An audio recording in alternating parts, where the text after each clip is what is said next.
ಕೇಂದ್ರ ಸಚಿವೆ ಶೋಭಾ ಕರಂದ್ಲಾಜೆ ಇಂದು ಹುಬ್ಬಳ್ಳಿ ಪ್ರವಾಸವನ್ನ ಕೈಗೊಂಡಿದ್ದಾರೆ. ಬೆಳಗ್ಗೆ ಹುಬ್ಬಳ್ಳಿಗೆ ಆಗಮಿಸಿರುವಂತಹ ಶೋಭಾ ಕರಂದ್ಲಾಜೆ ಉಣಕಲ್ ಕೆರೆಗೆ ತೆರಳಿ ಸ್ವಾಮಿ ವಿವೇಕಾನಂದ ಪುತ್ಥಳಿಗೆ ಮಾಲಾರ್ಪಣೆ ಮಾಡಲಿದ್ದಾರೆ.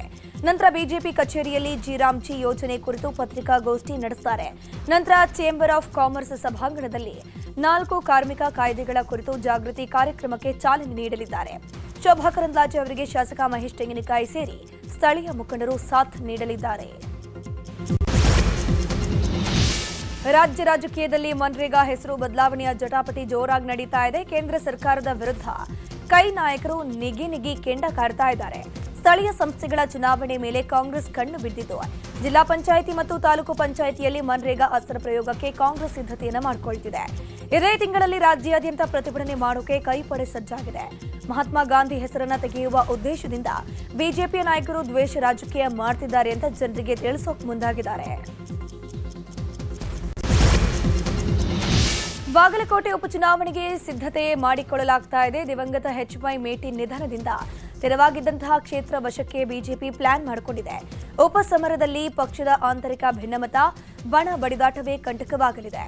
ಹೀಗಾಗಿ ಮಾಜಿ ಸಿಎಂ ಜಗದೀಶ್ ಶೆಟ್ಟರ್ ಮೂಲಕ ಭಿನ್ನಮತ ಶಮನಕ್ಕೆ ಮೊದಲ ಸಭೆ ಮಾಡಲಾಗಿದೆ. ಒಗ್ಗಟ್ಟಿನ ಮಂತ್ರದ ಮೂಲಕ ಉಪಸಮರ ಗೆಲುವಿಗೆ ತಂತ್ರ ರೂಪಿಸಿದ್ದಾರೆ. ಕೊಲೆ ಪ್ರಕರಣದಲ್ಲಿ ಜೈಲು ಸೇರಿರುವ ಪವಿತ್ರ ಗೌಡಗೆ ಮನೆ ಊಟ ಸಿಗುತ್ತಾ ಅನ್ನೋ ಕುತೂಹಲಕ್ಕೆ ಇಂದು ತೆರೆ ಬೀಳಲಿದೆ. ಪವಿತ್ರ ಗೌಡಗೆ ಮನೆ ಊಟ ನೀಡುವಂತೆ ಸೆಷನ್ಸ್ ಕೋರ್ಟ್ ಆದೇಶ ನೀಡಿತ್ತು. ಕೋರ್ಟ್ ಆದೇಶ ಪ್ರಶ್ನೆ ಮಾಡಿ ಜೈಲಾಧಿಕಾರಿಗಳು ಮೇಲ್ಮನವಿ ಅರ್ಜಿಯನ್ನು ಸಲ್ಲಿಸಿದ್ದು, ಕೋರ್ಟ್ 2 ಕಡೆ ವಾದ ಪ್ರತಿವಾದ ಆಲಿಸಿ ಆದೇಶವನ್ನು ಕಾಯ್ದಿರಿಸಿದೆ. ಇಂದು ಈ ಸಂಬಂಧ 57ನೇ ಸೆಷನ್ಸ್ ಕೋರ್ಟ್ ಆದೇಶ ಹೊರಡಿಸಲಿದೆ. ಆ ಮೂಲಕ ಪವಿತ್ರ ಗೌಡ ಮನೆ ಊಟ ಸವಿಯುವ ಕನಸು ಈಡೇರುತ್ತಾ ಅನ್ನೋದನ್ನ ಕಾದು ನೋಡಬೇಕು. ರೌಡಿ ಶೀಟರ್ ಬಿಕ್ಲು ಶಿವ ಕೊಲೆ ಪ್ರಕರಣದಲ್ಲಿ ಶಾಸಕ ಭೈರತಿ ಬಸವರಾಜ್ಗೆ ಡಬಲ್ ಶಾಕ್ ಎದುರಾಗಿದೆ. ಹೈಕೋರ್ಟ್ ರಾಜ್ಯಪಾಲದ ಪೀಠ ನೀಡಿದ್ದ ಮಧ್ಯಂತರ ನಿರೀಕ್ಷಣಾ ಜಾಮೀನು ರದ್ದುಪಡಿಸುವಂತೆ ಸಿಐಡಿ ಪರ ಎಸ್ಪಿಪಿ ಜಗದೀಶ್ ಮನವಿಯನ್ನು ಮಾಡಿಕೊಂಡಿದ್ದಾರೆ.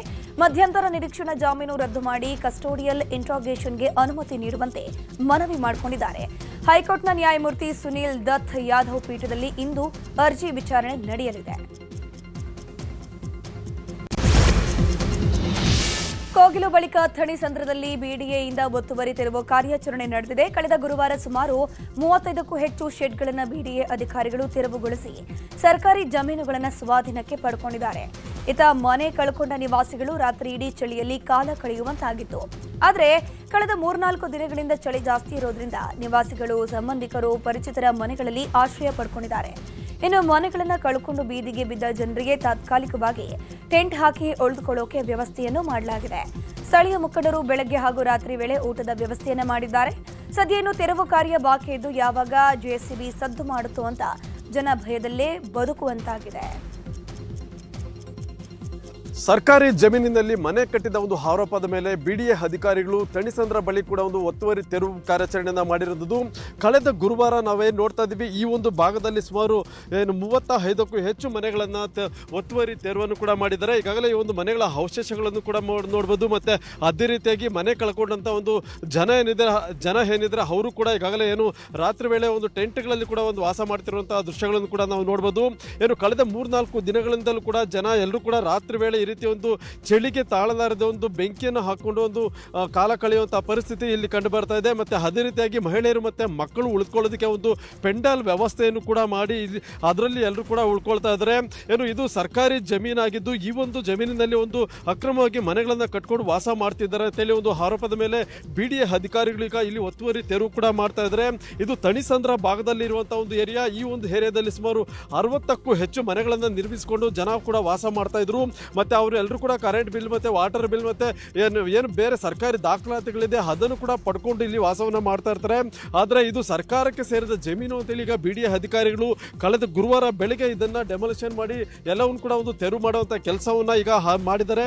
ಮತ್ತೆ 3-4 ದಿನಗಳಿಂದಲೂ ಕೂಡ ಇಲ್ಲಿನ ನಿವಾಸಿಗಳು ಎಲ್ಲರೂ ಕೂಡ ಬೀದಿಗೆ ಬಿದ್ದಿದ್ದು ಇಲ್ಲೇ ಅವರು ಒಂದು ಟೆಂಟ್ ಅನ್ನು ಹಾಕೊಂಡು ವಾಸ್ತವ್ಯ ಹೂಡುವಂತಹ ಪರಿಸ್ಥಿತಿ ನಿರ್ಮಾಣ ಆಗಿದೆ.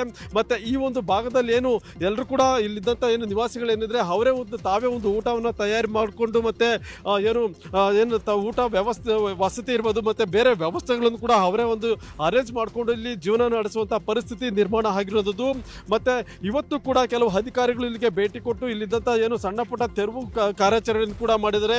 ಮತ್ತೆ ಈಗಾಗಲೇ ನಾಳೆ ಬೆಳಗ್ಗೆ ಏನಾಗುತ್ತೆ ಅನ್ನೋ ಒಂದು ಭಯದಲ್ಲಿ ಈಗ ಇಲ್ಲಿಂದ ನಿವಾಸಿಗಳು ಕೂಡ ವಾಸ ಮಾಡ್ತಾ ಇರೋದು. ಯಾಕಂದ್ರೆ ಈ ಒಂದು ಭಾಗದಲ್ಲಿ ಒಟ್ಟು 60ಕ್ಕೂ ಹೆಚ್ಚು ಮನೆಗಳನ್ನ ಈ ರೀತಿಯಾಗಿ ನಿರ್ಮಾಣ ಮಾಡ್ಕೊಂಡಿದ್ದಾರೆ. ಆದರೆ 35ಕ್ಕೂ ಹೆಚ್ಚು ಮನೆಗಳನ್ನ ಈಗ ತೆರವು ಮಾಡಿರೋದ್ರಿಂದ ಉಳಿದ ಮನೆಗಳನ್ನು ಕೂಡ ತೆರವು ಮಾಡುವಂತ ಸಾಧ್ಯತೆ ಇರೋದ್ರಿಂದ ಅವರು ಕೂಡ ಈಗ ಭಯಭೀತರಾಗಿದ್ದಾರೆ. ಸದ್ಯ ಈಗಾಗಲೇ ನಾವು ಈ ತೆರವು ಕಾರ್ಯಾಚರಣೆ ಮಾಡುವಂತಹ ಜಾಗದಲ್ಲಿ ನೋಡ್ಬೋದು, ಎಲ್ಲ ಕಡೆ ಏನು ಇಲ್ಲಿ ಮನೆ ನಿರ್ಮಾಣ ಮಾಡಿದ್ರು ಅವುಗಳ ಒಂದು ಅವಶೇಷಗಳೇ ಕಂಡು ಬರ್ತಾ ಇದೆ. ಮತ್ತೆ ಇಲ್ಲಿ ಉಳ್ಕೊಳ್ಳೋದಕ್ಕೆ ಒಂದು ಸಣ್ಣ ಪ್ರಮಾಣದ ಒಂದು ಟೆಂಟ್ ವ್ಯವಸ್ಥೆಯನ್ನು ಕೂಡ ಮಾಡ್ಕೊಂಡಿದ್ದು ಸದ್ಯ ಅದರಲ್ಲಿ ತಾತ್ಕಾಲಿಕವಾಗಿ ಇಲ್ಲಿದ್ದಂಥ ನಿವಾಸಿಗಳು ಉಳ್ಕೊಂಡಿರೋಂಥದ್ದು. ಆದರೆ ಚಳಿ ವಿಪರೀತವಾಗಿ ಹೆಚ್ಚಾಗ್ತಾ ಇರೋದ್ರಿಂದ ಚಳಿ ತಾಳೋದಕ್ಕೆ ಆಗ್ತಾ ಇಲ್ಲ ಅಂತೇಳಿ ಸಾಕಷ್ಟು ಮಂದಿ ತಮ್ಮ ನೋವನ್ನು ಕೂಡ ಇಲ್ಲಿ ಹೇಳ್ಕೊಳ್ತಾ ಇದ್ದಾರೆ. ಮತ್ತೆ ಈಗಾಗಲೇ ಕೆಲವು ಬೇರೆ ಬೇರೆ ಒಂದು ಮುಖಂಡರು ಸ್ಥಳೀಯರು ಕೂಡ ಬಂದು ಅವರಿಗೆ ಊಟ ವ್ಯವಸ್ಥೆ ಮತ್ತೆ ಬೇರೆ ಬೇರೆ ಉಳ್ಕೊಳ್ಳೋದಕ್ಕೆ ಕೆಲವು ತಾತ್ಕಾಲಿಕ ವ್ಯವಸ್ಥೆಯನ್ನು ಕೂಡ ಮಾಡ್ತಾ ಇರೋದು. ಕ್ಯಾಮರಾ ಪರ್ಸನ್ ಶಿವಪ್ಪ ಜೊತೆ ಮುನಿರಾಜು, ನ್ಯೂಸ್ 18 ಬೆಂಗಳೂರು. ಗದಗದ ಲಕ್ಕುಂಡಿ ಗ್ರಾಮದಲ್ಲಿ ಚಿನ್ನದ ನಿಧಿ ಪತ್ತೆ ಕೇಸ್ಗೆ ಟ್ವಿಸ್ಟ್ ಸಿಕ್ಕಿದೆ. ಮೊನ್ನೆ ಕಸ್ತೂರಬಾ ಬಸವರಾಜ್ ರಿತ್ತಿ ಅನ್ನೋರ ಮನೆಯ ಅಡಿಪಾಯದಲ್ಲಿ ತಾಮ್ರದ ಮಡಿಕೆಯಲ್ಲಿ 466 ಗ್ರಾಂ ಚಿನ್ನಾಭರಣ ಪತ್ತೆಯಾಗಿತ್ತು. ಭಾರತೀಯ ಪುರಾತತ್ವ ಇಲಾಖೆ ಅಧಿಕಾರಿಗಳು ಭೇಟಿ ನೀಡಿ ಪರಿಶೀಲನೆ ಮಾಡಿದ್ರು. ಆದ್ರೆ ಈಗ ಮೇಲ್ನೋಟಕ್ಕೆ ಚಿನ್ನವು ಬಹಳ ಹಳೆಯದು ಅಂತ ಅನಿಸ್ತಿಲ್ಲ. ಇದು ರಾಜ ಮನೆತನಕ್ಕೆ ಸೇರಿದ್ದಾದ್ರೆ ಲಾಂಛನ ಇರ್ತಾ ಇತ್ತು. ಆದ್ರೆ ನಿಧಿ ದೇವಸ್ಥಾನಗಳದ್ದು ಅನ್ನೋದರ ಕುರುಹೂ ಇಲ್ಲ. ಹೀಗಾಗಿ ಈ ಚಿನ್ನದ ಮೇಲೆ ಕುಟುಂಬಸ್ಥರ ಆಸೆ ಚಿಗುರಿದೆ. ಇನ್ನು ಲಕ್ಕುಂಡಿ ಗ್ರಾಮಕ್ಕೆ ಇಂದು ಬೆಳಗ್ಗೆ 11 ಗಂಟೆಗೆ ಹಿರಿಯ ಅಧಿಕಾರಿಗಳ ತಂಡ ಭೇಟಿಯನ್ನ ನೀಡಲಿದೆ. ರಾಜ್ಯ ಪುರಾತತ್ವ ಇಲಾಖೆಯ ನಿರ್ದೇಶಕ ಸದೇಶ್ವರ, ಪ್ರಾಚ್ಯ ವಸ್ತುಗಳ ಸಂಗ್ರಹಾಲಯ ಇಲಾಖೆಯ ನಿರ್ದೇಶಕಿ ಸ್ಮಿತಾ ರೆಡ್ಡಿ, ನರಗುಂದ ಶಾಸಕ ಮಾಜಿ ಸಚಿವ ಸಿಸಿ ಪಾಟೀಲ್ ಭೇಟಿ ನೀಡೋ ಸಾಧ್ಯತೆ ಇದೆ. ಹುಬ್ಬಳ್ಳಿಯಲ್ಲಿ ಬಿಜೆಪಿ ಕಾರ್ಯಕರ್ತೆ ವ್ಯವಸ್ಥರ ಪ್ರಕರಣದ ತನಿಖೆ ಚುರುಕಾಗಿದೆ. ಸಿಐಡಿ ಅಧಿಕಾರಿಗಳು ತನಿಖೆಯನ್ನು ಮುಂದುವರೆಸಿದ್ದಾರೆ. ಘಟನೆ ನಡೆದ ಸ್ಥಳ ಇತ್ಯಾದಿಗಳ ಕಡೆ ಭೇಟಿ ನೀಡಿ ಪರಿಶೀಲನೆ ಮಾಡ್ತಾ ಇರುವಂತದ್ದು. ಹಾಗೆಯೇ ಸುಜಾತಾ ಹಂಡಿ ಕುಟುಂಬಸ್ಥರಿಂದಲೂ ಮಾಹಿತಿಯನ್ನು ಪಡ್ಕೊಂಡಿದ್ದಾರೆ. ಈ ಸಂಬಂಧ 6 ಪ್ರಕರಣಗಳು ದಾಖಲಾಗಿದ್ದು ಎಲ್ಲ ಪ್ರಕರಣದ ಕಡತಗಳನ್ನು ಸಿಐಡಿಗೆ ಹಸ್ತಾಂತರಿಸಲಾಗಿದೆ ಅಂತ ಪೊಲೀಸ್ ಆಯುಕ್ತ ಎನ್ ಶಶಿಕುಮಾರ್ ಹೇಳಿದರು. SSLC preparatory question paper leak ಪ್ರಕರಣ ಸಂಬಂಧ ಶಿಕ್ಷಕರು, ವಿದ್ಯಾರ್ಥಿಗಳು ಸೇರಿ 8 ಮಂದಿಯನ್ನ ಬಂಧಿಸಲಾಗಿದೆ. ಪ್ರಶ್ನೆ ಪತ್ರಿಕೆ ಸೋರಿಕೆಯಲ್ಲಿ ಭಾಗಿಯಾಗಿದ್ದ ಹಿನ್ನೆಲೆ ತುಮಕೂರು, ರಾಮನಗರ, ಕಲಬುರಗಿ ಜಿಲ್ಲೆಯ ಹೆಡ್ ಮಾಸ್ಟರ್ ಮತ್ತು ಶಿಕ್ಷಕರನ್ನ ಉತ್ತರ ವಿಭಾಗದ ಸೈಬರ್ ಕ್ರೈಂ ಪೊಲೀಸರು ಅರೆಸ್ಟ್ ಮಾಡಿದ್ದಾರೆ. ಮೊದಲು ಯಾರು ಲೀಕ್ ಮಾಡಿದ್ದು ಅನ್ನೋ ಬಗ್ಗೆ ಪೊಲೀಸರು ತನಿಖೆ ಮಾಡ್ತಾ ಇದ್ದಾರೆ. ಗೂಡ್ಸ್ ಆಟೋದಲ್ಲಿ ಮೊಬೈಲ್ ಕದ್ದವನಿಗೆ ಧರ್ಮದೇಟು ಬಿದ್ದಿದೆ. ಈ ಘಟನೆ ಬೆಂಗಳೂರಿನ ಬಿಟಿಎಂ ಲೇಔಟ್ನಲ್ಲಿ ನಡೆದಿದೆ. ಮೊಬೈಲ್ ಕದ್ದಿದ್ದ ಕಳ್ಳನನ್ನ ರೆಡ್ ಹ್ಯಾಂಡ್ ಆಗಿ ಹಿಡಿದಂತಹ ಚಾಲಕ ರಸ್ತೆಯಲ್ಲಿ ಹಿಗ್ಗಾಮುಗ್ಗಾ ಥಳಿಸಿದ್ದಾರೆ. ಬೆಂಗಳೂರಿನ ಪರಪ್ಪನಗ್ರಹಾರ ಜೈಲಿನ ಕರ್ಮಕಾಂಡಗಳು ಒಂದೆರಡಲ್ಲ, ದಿನಕ್ಕೊಂದು ಪ್ರಕರಣಗಳು ಹೊರಬೀಳ್ತಾನೆ ಇದೆ. ಹೀಗಿರುವಾಗ ಜೈಲಿನ ಒಳಗೆ ಯಾರಿಗೂ ಗೊತ್ತಾಗದಂತೆ ಮೊಬೈಲ್ ಸಾಗಿಸ್ತಿರೋ ಬಗ್ಗೆ ಮಾಹಿತಿ ಸಿಕ್ಕಿದೆ. Basic set ಮೊಬೈಲ್ಗಳನ್ನ ಖತರ್ನಾಕ್ಗಳು ಕೈದಿಗಳಿಗೆ ತಲುಪಿಸುತ್ತಿದ್ದಾರಂತೆ. ಜೈಲಲ್ಲಿರೋ ತಮ್ಮವರನ್ನ ನೋಡೋಕೆ ಬರುವವರೇ ಫೋನ್ ಕೊಡ್ತಾ ಇದ್ದಾರಂತೆ ಅನ್ನುವಂತಹ ಮಾಹಿತಿ ಸಿಕ್ಕಿದೆ.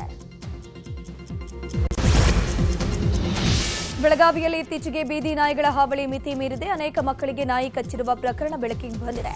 ಈ ಹಿನ್ನೆಲೆಯಲ್ಲಿ ಇಂದು ನಡೆಯುವ ಪಾಲಿಕೆಯ ಸಾಮಾನ್ಯ ಸಭೆಯಲ್ಲಿ ವಿಷಯ ಚರ್ಚೆ ಆಗಲಿದೆ.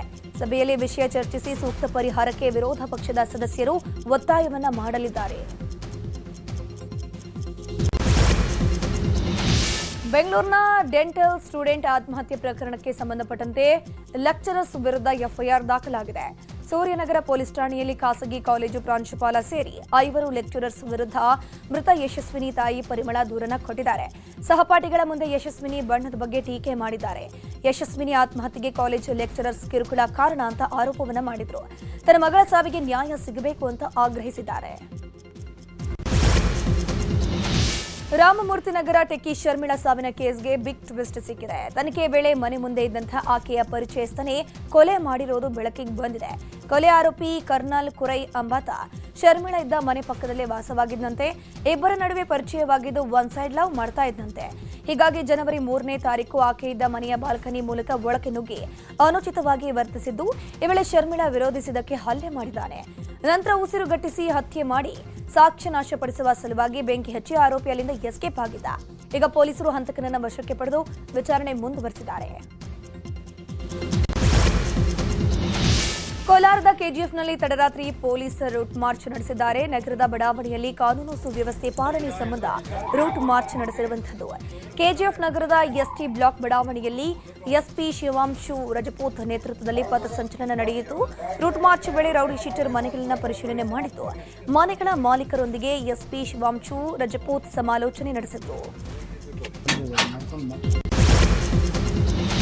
ಕೊಪ್ಪಳದಲ್ಲಿ ಅದ್ದೂರಿಯಾಗಿ ಗವಿಸಿದ್ದೇಶ್ವರ ಜಾತ್ರಾ ಮಹೋತ್ಸವ ನಡೆಯುತ್ತಾ ಇದೆ. ಮಹಾರಥೋತ್ಸವ ಮುಗಿದು 7 ದಿನಗಳಾದರೂ ಜಾತ್ರೆಗೆ ಭಕ್ತರ ದಂಡೆ ಹರಿದು ಬರ್ತಿದೆ. ಕೊಪ್ಪಳದ ಬಸ್ ನಿಲ್ದಾಣದಲ್ಲಿ ಜನಸಾಗರವೇ ತುಂಬಿತ್ತು. ಜಾತ್ರೆ ನೋಡೋಕೆ ಬಂದವರು ತಮ್ಮೂರಿಗೆ ವಾಪಸ್ ಹೋಗೋಕೆ ಬಸ್ ಇಲ್ಲದೆ ಪರದಾಡುವಂತಾಯಿತು. ವಿವಿಧ ತಾಲೂಕುಗಳಿಂದ ಗವಿಮಠಕ್ಕೆ ಲಕ್ಷಾಂತರ ಭಕ್ತರು ಆಗಮಿಸಿದ್ರು. ಸರಿಯಾಗಿ ಸಾರಿಗೆ ವ್ಯವಸ್ಥೆ ಇಲ್ಲದೆ ಒದ್ದಾಡುವಂತಾಗಿದೆ. ವಿಜಯಪುರದ ಐತಿಹಾಸಿಕ ಸಿದ್ದರಾಮೇಶ್ವರ ಜಾತ್ರಾ ಮಹೋತ್ಸವ ಆರಂಭ ಆಗಿದೆ. ಇಂದಿನಿಂದ ಜನವರಿ 17ರವರೆಗೆ ಜಾತ್ರೆ ನಡೆಯಲಿದೆ. ಜಾತ್ರೆಯ ಹಿನ್ನೆಲೆಯಲ್ಲಿ ಸಿದ್ದೇಶ್ವರ ದೇವಸ್ಥಾನ ಅಲಂಕರಿಸಲಾಗಿದ್ದು, ಧಾರ್ಮಿಕ ಕಾರ್ಯಕ್ರಮಗಳು ನಡೆಯುತ್ತಿದೆ. ಉತ್ತರ ಕರ್ನಾಟಕದ ಅತಿ ದೊಡ್ಡ ಜಾತ್ರೆ ಅಂತಾನೆ ಪ್ರಸಿದ್ಧಿ ಪಡೆದಿದ್ದು, ಕರ್ನಾಟಕ, ಮಹಾರಾಷ್ಟ್ರ, ಆಂಧ್ರ ಪ್ರದೇಶದಿಂದಲೂ ನಿತ್ಯ ಸಾವಿರಾರು ಭಕ್ತರು ಆಗಮಿಸುತ್ತಾರೆ. ಜಾತ್ರೆಯ ಅಂಗವಾಗಿ ಜಾನುವಾರು ಪ್ರದರ್ಶನ, ಸಾಂಪ್ರದಾಯಿಕ ಕುಸ್ತಿ ಆಯೋಜನೆ ಮಾಡಲಾಗಿದೆ. ಚಾಮರಾಜನಗರ ಜಿಲ್ಲೆಯ ಮಹದೇಶ್ವರ ಬೆಟ್ಟದ ಮಾರ್ಗ ಮಧ್ಯದ ರಂಗಸ್ವಾಮಿ ಒಡ್ಡಿನಲ್ಲಿ ಚಿರತೆ ಮತ್ತು ಅದರ 2 ಮರಿಗಳು ಕಾಣಿಸಿಕೊಂಡಿವೆ. ತಡೆಗೋಡೆ ಮೇಲೆ 1 ಚಿರತೆ, ಅದರ 2 ಮರಿಗಳು ಕುಳಿತಿರುವ ದೃಶ್ಯ ಟೆಂಪೋ ಟ್ರಾವೆಲ್ನಲ್ಲಿ ತೆರಳುತ್ತಿದ್ದ ಪ್ರಯಾಣಿಕರ ಮೊಬೈಲ್ನಲ್ಲಿ ಸೆರೆಯಾಗಿದ್ದು, ಸೋಷಿಯಲ್ ಮೀಡಿಯಾದಲ್ಲಿ ಹರಿಬಿಟ್ಟಿದ್ದಾರೆ. ಬೆಟ್ಟಕ್ಕೆ ಪಾದಯಾತ್ರೆ ಮೂಲಕ ಹೋಗುವ ಭಕ್ತರು ಎಚ್ಚರಿಕೆಯಿಂದ ಇರುವಂತೆ ಮನವಿಯನ್ನ ಮಾಡಿಕೊಂಡಿದ್ದಾರೆ.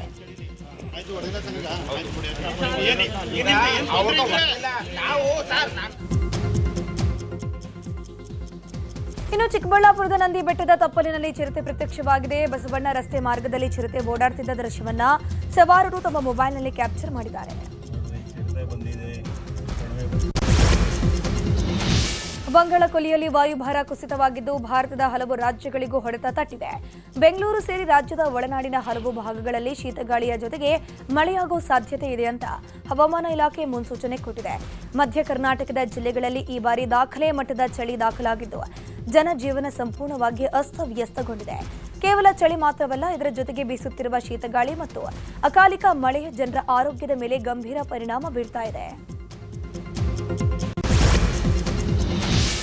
ಇಂಡಿಯಾ ಐಡಲ್ 3ಯ ವಿನ್ನರ್, ಹಲವು ವೆಬ್ ಸೀರೀಸ್ಗಳಲ್ಲಿ ನಟನಾಗಿ ಮಿಂಚಿದ ಗಾಯಕ ಪ್ರಶಾಂತ್ ತಮಂಗ್ ಮೃತಪಟ್ಟಿದ್ದಾರೆ. 43 ವರ್ಷದ ಪ್ರಶಾಂತ್ ತಮಂಗ್ ದೆಹಲಿಯ ಮನೆಯಲ್ಲಿರುವಾಗಲೇ ಹೃದಯಾಘಾತದಿಂದ ಕುಸಿದು ಬಿದ್ದು ಮೃತಪಟ್ಟಿದ್ದಾರೆ. ಪ್ರಶಾಂತ್ ಇತ್ತೀಚೆಗೆ ಸಲ್ಮಾನ್ ಖಾನ್ ಅವರ ದ ಬ್ಯಾಟಲ್ ಆಫ್ ಗಲ್ವಾನ್ ಚಿತ್ರದ ಚಿತ್ರೀಕರಣವನ್ನು ಪೂರ್ಣಗೊಳಿಸಿದರು. ಇದು ಅವರ ಅಭಿಮಾನಿಗಳಿಗೆ ಅವರ ಕೊನೆಯ ಸ್ಮರಣೀಯ ಚಿತ್ರವಾಗಿದೆ. ಅವರು ತಮ್ಮ ಇನ್ಸ್ಟಾಗ್ರಾಂನಲ್ಲಿ ಅದರ ಟೀಸರ್ ಅನ್ನು ಕೂಡ ಹಂಚಿಕೊಂಡಿದ್ರು. ಪ್ರಶಾಂತ್ ಹಿಂದೆ ನೇಪಾಳ ಪೊಲೀಸ್ ಪಡೆಯಲ್ಲಿ ಸೇವೆಯನ್ನು ಕೂಡ ಸಲ್ಲಿಸಿದರು. ಭಾರತ ನ್ಯೂಜಿಲೆಂಡ್ ವಿರುದ್ಧ ವಡೋದರಾದಲ್ಲಿ ನಡೆದ ಪಂದ್ಯದಲ್ಲಿ ಭಾರತ 4 ವಿಕೆಟ್ಗಳ ಗೆಲುವನ್ನು ಕಾಣಿತು. ಟಾಸ್ ಸೋತು ಮೊದಲು ಬ್ಯಾಟ್ ಮಾಡಿದ ನ್ಯೂಜಿಲೆಂಡ್ ನಿಗದಿತ 50 ಓವರ್ಗಳಲ್ಲಿ 8 ವಿಕೆಟ್ ನಷ್ಟಕ್ಕೆ 300 ರನ್ ಅನ್ನು ಗಳಿಸಿತು. ಆನಂತರ ಬ್ಯಾಟಿಂಗ್ಗೆ ಇಳಿದ ಭಾರತ 6 ವಿಕೆಟ್ ಕಳ್ಕೊಂಡು ಗುರಿ ಮುಟ್ಟುವಲ್ಲಿ ಯಶಸ್ವಿಯಾಯಿತು. ಕೊಹ್ಲಿ 93 ರನ್ ಬಾರಿಸಿದರೆ ಶುಭ್ಮನ್ ಗಿಲ್ 56 ರನ್ ಗಳಿಸಿ ಗೆಲುವಿಗೆ ನೆರವಾದರು. ಕೊನೆಯಲ್ಲಿ ವಿಕೆಟ್ ಕಳ್ಕೊಂಡು ಸೋಲಿನ ಸುಳಿಗೆ ಸಿಲುಕಿದ್ದ ವೇಳೆ ಕೆಎಲ್ ರಾಹುಲ್ ಮತ್ತು ಹರ್ಷಿತ್ ರಾಣಾ ಸಂಯೋಜಿತ ಆಟದಿಂದ ಭಾರತ ಗೆದ್ದು ಬೀಗಿದೆ. ರನ್ ಮೆಷಿನ್ ವಿರಾಟ್ ಕೊಹ್ಲಿ ಮತ್ತೊಂದು ವಿಶ್ವ ದಾಖಲೆ ಬರೆದಿದ್ದಾರೆ. ಕ್ರಿಕೆಟ್ನ 3 ಫಾರ್ಮ್ಯಾಟ್ಗಳಲ್ಲಿ ಅತ್ಯಧಿಕ ರನ್ ಬಾರಿಸಿದ 2ನೇ ಆಟಗಾರನಾಗಿದ್ದಾರೆ. ಕೊಹ್ಲಿ ವಡೋದರಾದಲ್ಲಿ ನಡೆದ ನ್ಯೂಜಿಲೆಂಡ್ ವಿರುದ್ಧದ ಸರಣಿಯ ಮೊದಲ ಪಂದ್ಯದಲ್ಲಿ ಈ ವಿಶ್ವ ದಾಖಲೆಯನ್ನು ಬರೆದರು. ಶ್ರೀಲಂಕಾದ ಕುಮಾರ್ ಸಂಗಕಾರ ದಾಖಲೆ ಮುರಿದ ವಿರಾಟ್ ಕೊಹ್ಲಿ 28,068 ರನ್ ಗಳಿಸೋದ್ರೊಂದಿಗೆ 2ನೇ ಸ್ಥಾನಕ್ಕೇರಿದ್ದಾರೆ. ಸಚಿನ್ ತೆಂಡೂಲ್ಕರ್ ಈಗಲೂ ನಂಬರ್ 1 ಸ್ಥಾನದಲ್ಲಿದ್ದಾರೆ. ಅಂತಾರಾಷ್ಟ್ರೀಯ ಕ್ರಿಕೆಟ್ನಲ್ಲಿ ಹಿಟ್ಮ್ಯಾನ್ ರೋಹಿತ್ ಶರ್ಮಾ ನೂತನ ದಾಖಲೆ ನಿರ್ಮಿಸಿದ್ದಾರೆ. ಅಂತಾರಾಷ್ಟ್ರೀಯ ಕ್ರಿಕೆಟ್ನಲ್ಲಿ 650 ಸಿಕ್ಸರ್ ಸಿಡಿಸಿದ ಮೊದಲ ಆಟಗಾರ ಎಂಬ ಹೆಗ್ಗಳಿಕೆಗೆ ರೋಹಿತ್ ಪಾಲಾಗಿದ್ದಾರೆ. ಇನ್ನು ವೆಸ್ಟ್ ಇಂಡೀಸ್ ಸ್ಫೋಟಕ ಬ್ಯಾಟ್ಸ್ಮನ್ ಕ್ರಿಸ್ ಗೇಲ್ 553 ಸಿಕ್ಸರ್ ಬಾರಿಸಿದರೆ, ಪಾಕಿಸ್ತಾನದ ಶಾಹೀನ್ ಅಫ್ರಿದಿ 476 ಸಿಕ್ಸರ್ ಬಾರಿಸಿ ನಂತರದ ಸ್ಥಾನದಲ್ಲಿದ್ದಾರೆ.